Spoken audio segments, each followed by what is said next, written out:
வணக்கம் மக்களே, இன்னைக்கு ஒரு அசத்தலான ஃப்ராக்லூர் ரெட் வந்திருக்கேன். என்னன்னு கேட்குறீங்க? இங்கே பாருங்க, புரோகி வாரியருடன் அடுத்த வாரியர் ஒன்று கொண்டு வந்திருக்காங்க. செம்மையாக இருக்கும், பயங்கரமாக இருக்குது. நம்ம பெக்ஸோவில் வருது பார்த்தீங்களா, ஃப்ளேபக்கு அதே மாதிரி டிசைனில் கொண்டு வந்திருக்காங்க. மூக்கு மட்டும் எனக்கு கொஞ்சம் வித்தியாசமாக இருக்குது, பட் நல்லா இருக்குது. கலர் டோன் பார்த்தீங்கன்னா ஒரே ஒரு கலர் தான், சிங்கிள் கலர் ஆப்ஷனில் மட்டும்தான் இருக்குது. புரோகிலேருந்து லான்ச் பண்ணியிருக்காங்க. இதோட லென்த்து சென்டிமீட்டரில் சொல்கிறேன் பாருங்கள், 5.5 சென்டிமீட்டர் நீளம், கரெக்டாக பார்த்தீங்கன்னா 9.5 gram weight, double spinner, 2 L ஸ்பின்னரோட வருது. நல்லா இருக்குது.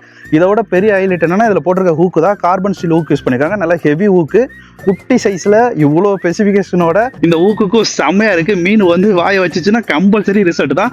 அடுத்து நீங்கள் முக்கியமாக கேட்குறது, தண்ணியில் மிதக்குமா மிதக்காதா? கண்டிப்பாக மிதக்குது கைஸ். நல்லாவே செக் பண்ணிட்டோம், எல்லா தண்ணியும் செக் பண்ணிட்டோம், நல்லா மிதக்குது. துருப்பிடிக்கிறதுல நல்லா வச்சு நீங்கள் யூஸ் பண்ணலாம். ஒரு சூப்பரான ஃப்ராகு, மறக்காமல் ட்ரை பண்ணி பாருங்கள். விலையும் கம்மி தான். 430 ரூபாய்க்கு இந்த அளவுக்கு ரிசல்ட் கிடைக்கிற ஃப்ராக் கிடைக்குது. அது பிராண்டட் ஐட்டம், ரொம்ப கஷ்டம். மறக்காமல் ட்ரை பண்ணுங்கள்.